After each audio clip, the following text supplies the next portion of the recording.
Olá, gente. Estamos aqui gravando o nosso podcast, Pode Tudo, mas só não pode bullying. E hoje vamos entrevistar o nosso professor de filosofia da Escola de Tiradentes, Nivaldo. E já podemos começar com a nossa primeira pergunta, Kaique. Bom dia. Professor, primeiro a gente gostaria de saber mais sobre a vida do senhor. Quem eu sou? Começaria com uma boa pergunta. Meu nome é Nivaldo Honório, sou professor Nivaldo Honório, sou formado em filosofia pela Universidade Federal do Mato Grosso, sou também formado em direito e sou também da área da psicanálise, sou psicanalista e sou pós-graduado em direito criminal, também faço uma perícia criminal também, judicial e extrajudicial online ainda hoje, também sou estudante. E sou professor aqui em alguns colégios da capital. Aqui no Tiradentes, no Johnny Augusto, lá no Sejalmira e no Padre Firmo. O senhor exerce, dessas faculdades que o senhor fez, quais delas o senhor exerce a profissão? Exerço tanto de professor de filosofia, exerço também na área do direito, alguns campos da psicologia, e também a área de psicanalista. Então, nas áreas que eu formei, eu exerço em todas elas. O que levou o senhor a ser professor de filosofia? Na realidade, eu sou da roça. Nasci na roça, com 15 anos eu vim para a cidade. E meus pais não tinham estudo, né? E aí sempre lutando com a gente, para a gente formar aquela coisa toda. E da família eu sou um dos únicos formados. E o que leva a gente a fazer alguma coisa? O círculo na vida se fecha. E às vezes você tem que fazer alguma coisa para sair de dentro dos círculos viciosos. Bom, falando nesse ciclo vicioso, o que o senhor gosta de fazer quando o senhor não está trabalhando, seja de professor ou exercendo outras funções? Na realidade, eu gosto muito da música, gosto de pesca. Quando eu não estou trabalhando como professor, eu vendo espetinho na frente do comércio da minha família, adoro fazer isso daí, até porque cria uma integração social com as pessoas. E as pessoas às vezes não sabem o que você faz.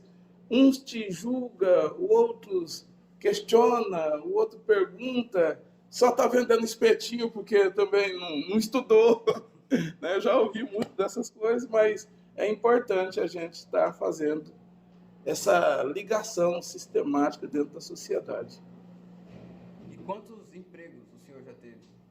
Eu já trabalhei em diversas coisas.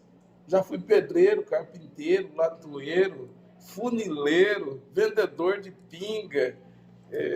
Trabalhei em diversas coisas.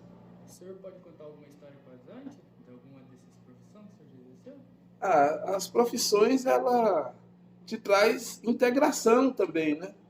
Às vezes, no primeiro momento, não. Mas depois você começa a analisar, a vida tem muito aprendizado.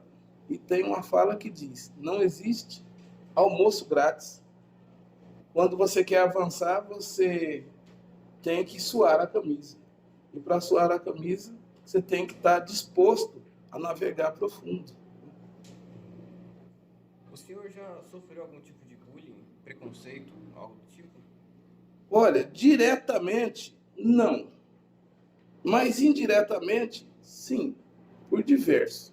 Tanto por colegas, na brincadeira, tanto por pessoas que a gente está passando a conhecer, como por professores. Eu tive um professor na Universidade Federal, que um dia ele chegou, eu estava cabisbaixo na mesa, escrevendo, e ele chegou na minha frente e abriu as pernas desse jeito aqui, cruzou os braços.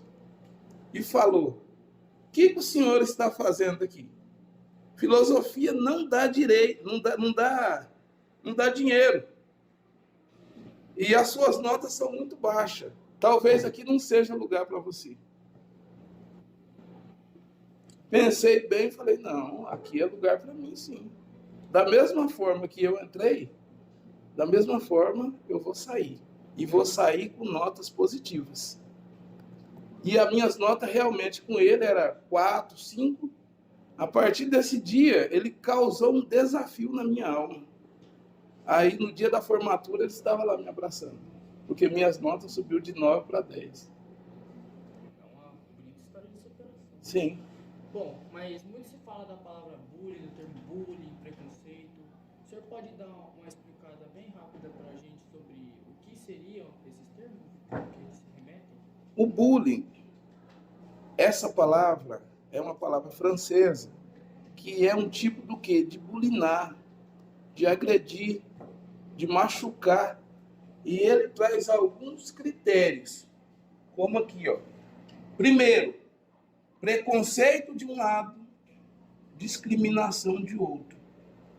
E dentro desses quesitos, onde que eu coloquei um pincel? Acho que está aqui o pincel. Dentro desses quesitos de preconceito e discriminação, está a juntura maior, a agressividade. E essa agressividade, que ela brota na alma da pessoa, lá na psicanálise nós temos estruturas. E essas estruturas, elas são formadas por quê? Por quem? Primeiro, nós temos neuroses. Depois, também, algumas pessoas, no longo processo da vida, adquirem as chamadas psicoses. E mais tarde, algumas outras pegam um processo chamado inversão. E dentro da inversão, nasce duas possibilidades. Nasce quem? Nasce o agressor e nasce também o agredido. Por quê? Dentro do nosso inconsciente humano, existem os traumas. Aqueles traumas, uns estão dormindo, outros estão meio acordados e outros estão saltitantes, querendo saltar. E quando ele salta, ele cria uma positividade para o agressor. Porque ele quer humilhar, quer xingar, quer desprezar, quer causar processo de inferiorização do outro. Então, todos esses quesitos, ele nasce dentro desse quesito chamado inversão. O agredido, só que esse agressor aqui, ele está num processo ativo. O agredido, na maioria das vezes, ele está consonante, numa condição passiva. Por quê? Ele escuta, ele sente, dói, não consegue revidar, e nisso daqui causa na pessoa o que o chamado Nietzsche fala de ressentimento. É um ressentir, e é um ressentir na alma, é um ressentir que dói, é um ressentir que machuca. E quando esse ressentimento está fazendo toda essa conjuntura, ele liga a pessoa a uma chamada culpa. A pessoa se torna culpada. Por que eu não fiz isso? Por que eu não fiz aquilo? Por que não sei o quê? Então, esse ressentimento que levou à culpa, leva essa pessoa a se tornar com a má fé. Essa conjuntura, essa estrutura de má fé que leva ele a uma chamada angústia, que o Jean Sartre trabalha, esse pavor na alma, ele prepara o seu espírito para diversos elementos. E essa angústia aqui, essa angústia te leva a uma ansiedade profunda. Ansiedade. E essa ansiedade, que ela vai se configurando na sua alma, cria nesse ser remorso. O que é esse remorso? É uma morte que vai se instaurando por dentro do ser humano. Vai se instaurando lá no mais alto da alma e vai se proliferando ao mais baixo. E aquilo ali, a morte vai sendo instalada no seu campo interior. Esse remorso aqui, lá na economia, nós temos uma palavra chamada depressão. O que é essa depressão, gente? É quando essas neuroses que instaurou no ser humano um ressentimento, que tornou ela culpada, criou a má-fé, levou à angústia, criou um campo enorme de ansiedades, que a ansiedade é povoada pelo medo de uma diversidade de fenômenos, e instaurou o remorso. Só que aqui nós temos também, na depressão, uma chamada melancolia. A pessoa se torna melancólica. Depressão e melancolia. 2 pontos positivos, que é assim.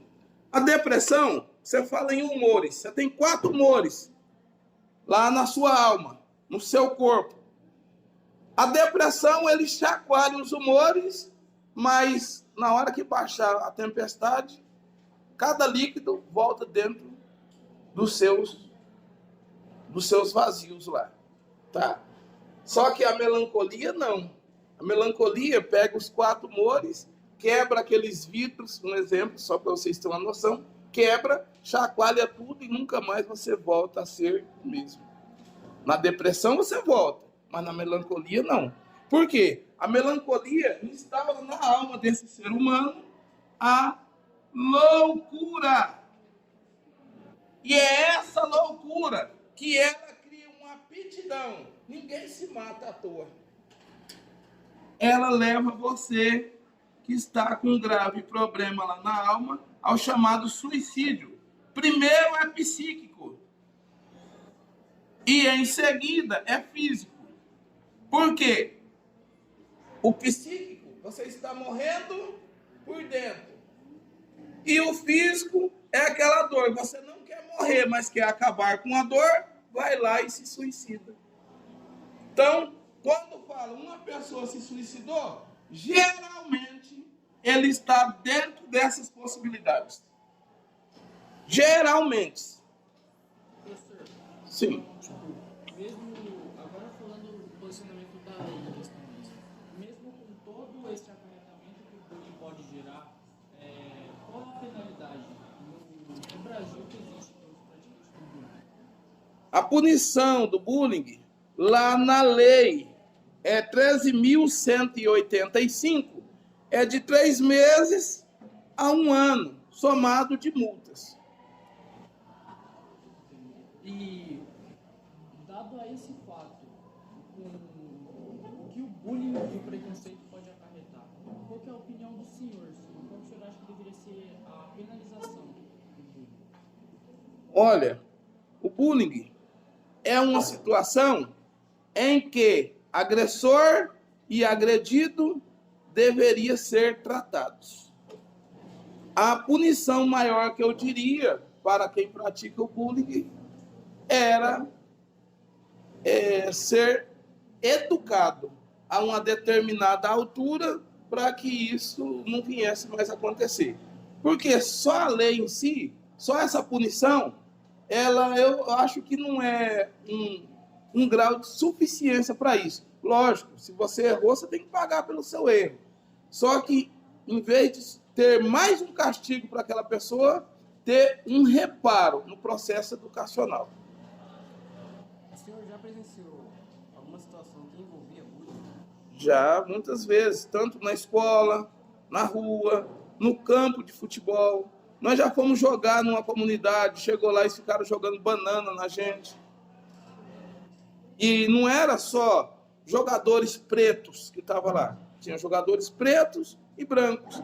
Mas é um tipo de agressividade que é para causar processos inferiores na alma da gente. Mas onde a pessoa pode buscar ajuda se ela está sofrendo bullying? A questão da ajuda você pode buscar primeiro na família, depois na escola, depois na justiça, na polícia. Você vai lá instaurar um inquérito, instaurar uma ação contra aquela pessoa que fez. E também, lá no 162, na Secretaria da Educação, tem um telefone exclusivo que você pode ligar e denunciar. Mas, agora falando da sua, exercendo a profissão de psicologia, o senhor já teve algum paciente que tinha sofrido bullying até chegar em algum ponto desse quadro todo? Já tive e tenho. Já tive vários. É porque o bullying, na verdade, ele existe por estereótipo.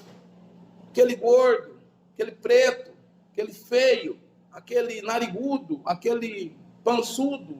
E aí começa. E a pessoa começa a causar processos repetitivos. E aquilo ali machuca na alma do outro. Qual que o senhor acha que é o tratamento mais indicado para a pessoa que está sofrendo bullying? Primeiro, para nós ouvimos a pessoa. Pessoa que chegou no meu consultório, a primeira coisa que nós vamos fazer é ouvi-la, sem colocar nenhum juízo de valor. Porque se você não ouvir, não consegue causar intervenção. Então, primeiro, ouve. Depois a gente busca por intervenção. As intervenções nós buscamos por 3 vieses ou características, que é chamado psicoeducação. Daí temos também os treinamentos das habilidades sociais daquela pessoa e tem as técnicas de relaxamento para a pessoa se sentir mais confortável. E lá nós usamos a TCC, que é a teoria cognitivo-comportamental, que essa teoria vai descrever o fenômeno, como ele é, como que a realidade trata e como que é possível a gente causar intervenção na pessoa. Bom, a gente estudou bastante sobre como que a pessoa que sofre o bullying, o agredido, ele se sente, né? Todo o quadro que pode gerar. Mas e a pessoa que pratica o bullying? Como que ela se sente quando ela pratica? Na realidade, foi interessante essa pergunta sua. Porque há pessoas que há carência de querer ser superior às demais. E às vezes, nesse aspecto, onde que eu escrevi ativo? Aqui, o agressor ativo. Ele é orgulhoso, prepotente, arrogante. Só que às vezes de modo tão intrínseco que nem ele acha que ele é aquilo. Ele age num processo ativo. Enquanto que o agredido, ele está lá, deprimente, difícil, doendo por dentro da alma, ele se torna passivo, porque ele não revida contra isso. O bullying entre o agressor e o agredido é como se fosse um processo reverso. Os dois estão na mesma esfera. Só que um está num processo ativo, enquanto o outro está num processo passivo, porque ambos nascem da inversão. E aquela pessoa que quer se sentir superior à outra, ela, dentro de uma sala, capta aquele que ele pode colocar a mão, pode brincar, pode zoar. Então, evita fazer determinadas brincadeiras para não haver desgaste com a pessoa. Às vezes, uma pessoa se sente tão má, de você falar uma característica dela. Você nunca sabe. E leva a pessoa à ansiedade e à angústia terrível. E essa angústia gera a depressão na alma. Na opinião do senhor, em que ponto passa de ser apenas uma brincadeira para ser o bullying? Não, na verdade, a brincadeira é uma escolha que você já foi escolhido. Não existe uma brincadeira assim, eu brinquei só com ele. A brincadeira está carregada de elementos. Só que às vezes nós não damos conta. Porque lá no nosso inconsciente, aquela coisa dormindo, ela quer fazer determinadas coisas. Tá entendendo? Só que aí tem aquele grau de fuga, para lá ou para cá. Mas a brincadeira já vem carregada de elementos. É como Aristóteles disse, a questão do sorriso. É uma questão, naquele olhar singular deles, é uma questão diabólica. Porque está carregado de elementos. Você nunca está dando risada à toa. Estou dando risada para o mundo. Às vezes você está dando risada, satirizando de alguém que caiu no buraco, de alguém que fez isso, de alguém que aquilo, de alguém que se lascou, que furou o pé. Tá, mas na sua opinião, qual que é a forma mais eficiente de acabar com o bullying?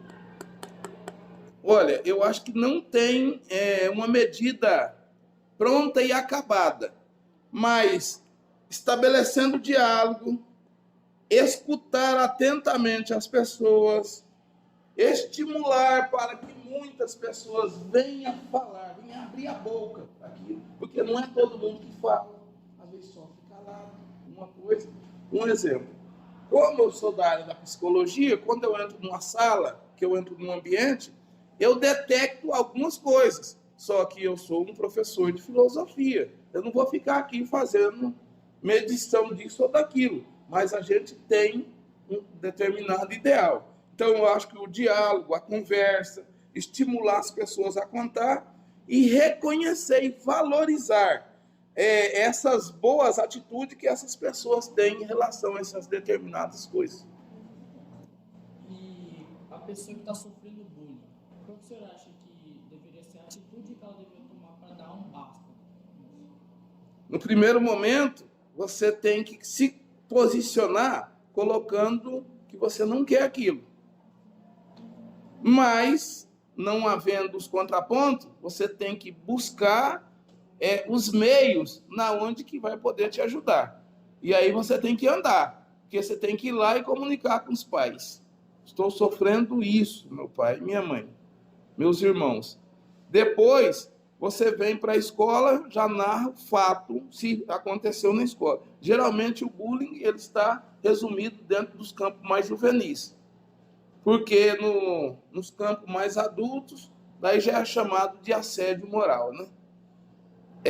Saindo daí, não conseguiu resolver, denuncia essa pessoa na justiça. Vai na delegacia com o pai, com a mãe, com alguém e causa lá uma causa crimes contra essa pessoa. E assim você vai levando. Tem que arrochar de todo lado para que cesse essa ideia de bullying. Professor, mas aí, por exemplo, o senhor falou sobre levar para casa da pessoa, para conversar com os pais, com algum responsável. Só que muitas vezes a pessoa que está sofrendo bullying, justamente por a pessoa tentar abaixar a moral dela, às vezes ela não consegue conversar com outra pessoa, assim, que poderia resolver o problema e falar, olha, eu estou sofrendo tal coisa. Às vezes ela cria um bloqueio, que ela fica com receio de falar. Não, até compreendo isso daí. Mas só que enquanto que ela não falar do sofrimento,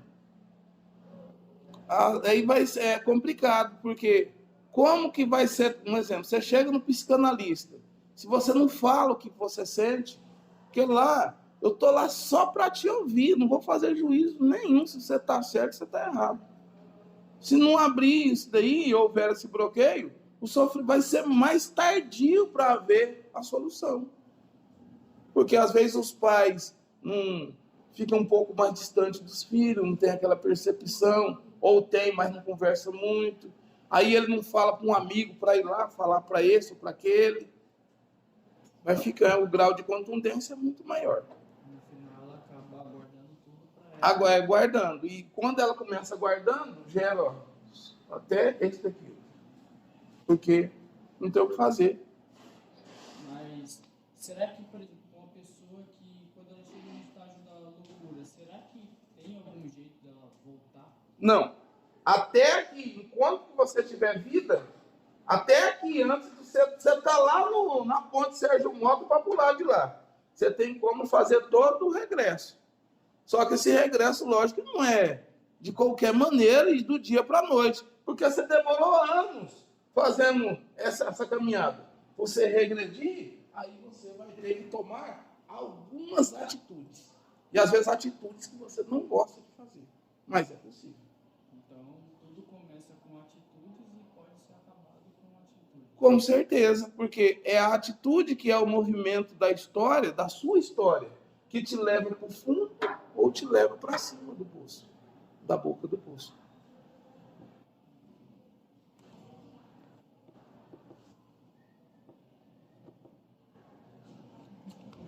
Bom, então,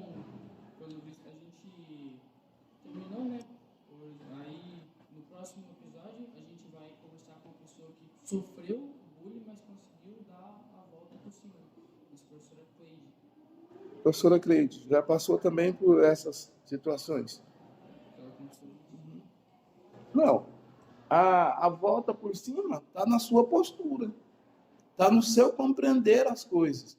Você não pode ser uma pessoa só passiva, só ouvindo e caída com a cabeça para lá, para cá. Nós temos que ter atitude, gente, diante dos fatos. Porque muita gente, elas não falam bastante para entender para os pais.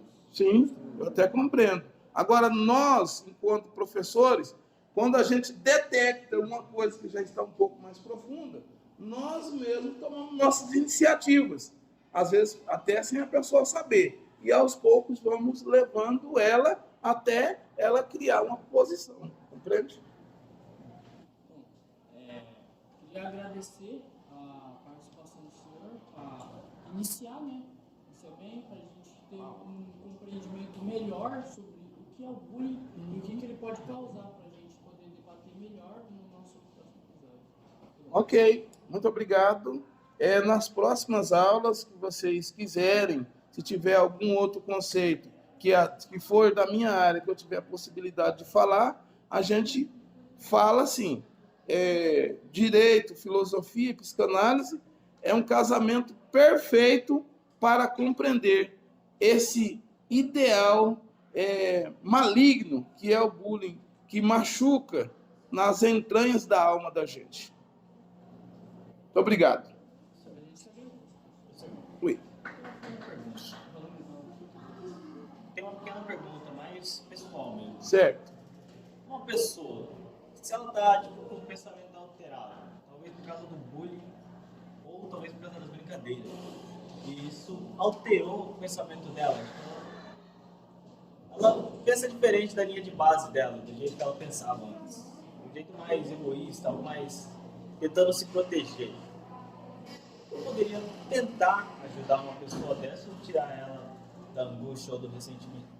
Você nunca vai chegar e vai vim te tirar da angústia ou do ressentimento. Mas você pode criar atitude ao redor dessa pessoa.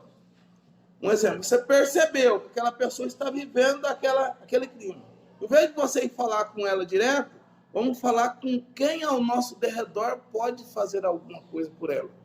E às vezes, sem perceber, ela é inserida dentro de um sistema e aí a vida dela começa a melhorar e ela nem vai saber como que foi ajudada. Porque, de repente, se você vai falar com aquela pessoa e ela pode interpretar mal, pode ficar pior as coisas. Mas essa pessoa que está sofrendo bullying, o bullying pode até atrapalhar os estudos? Não. A primeira coisa que atrapalha é os estudos. Por quê? Perde todo aquele grau de atitude. Perde o foco.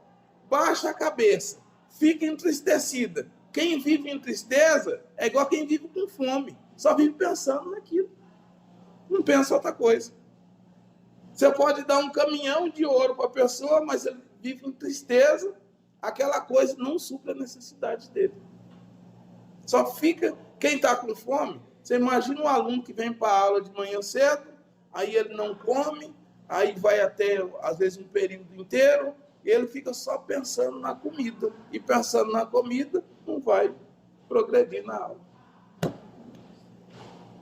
Foi uma honra receber o senhor aqui no nosso podcast, começar assim já. Obrigado. Começar com ele lá em cima, a intenção é manter ele lá. Isso aí. Deus abençoe cada um de vocês. E quando vocês quiserem falar de outros assuntos, que tiver na minha possibilidade, estarei pronto e disposto para atendê-los. Ok.